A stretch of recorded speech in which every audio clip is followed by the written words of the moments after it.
మొదటి చూపులో ప్రేమ. ఒక అపరిచితుని ముఖంలో కనిపించే అల్లరి చిరునవ్వు. అనుకోకుండా కలిసిన ఇద్దరి జీవితాలు. ఇది ఒక సత్య ప్రేమ కథ. ఒక చిన్న గ్రామంలో కథ మొదలు. రమ్య చిన్న ఊరిలో ఉన్న అందమైన యువతి. ఆమె ఒక సాధారణ కుటుంబానికి చెందిన అమ్మాయి. స్వప్నంలాంటి కంటిని, కష్టపడే నైజాన్ని కలిగి ఉంటుంది.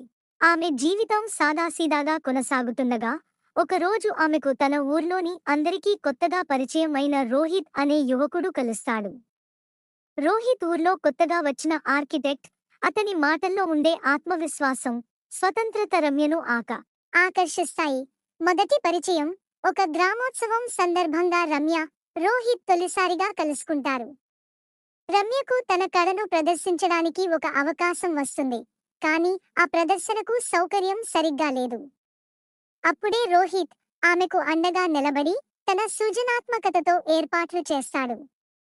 ఆ క్షణం ఇద్దరి మనసుల మధ్య ఒక ప్రత్యేకమైన అనుభూతి తారసపడుతుంది. ప్రేమకు ఎదురైన అడ్డంకులు. ఇద్దరు మనసులు దగ్గరయ్యాయి, కానీ రమ్య కుటుంబం ఈ సంబంధాన్ని స్వీకరించడానికి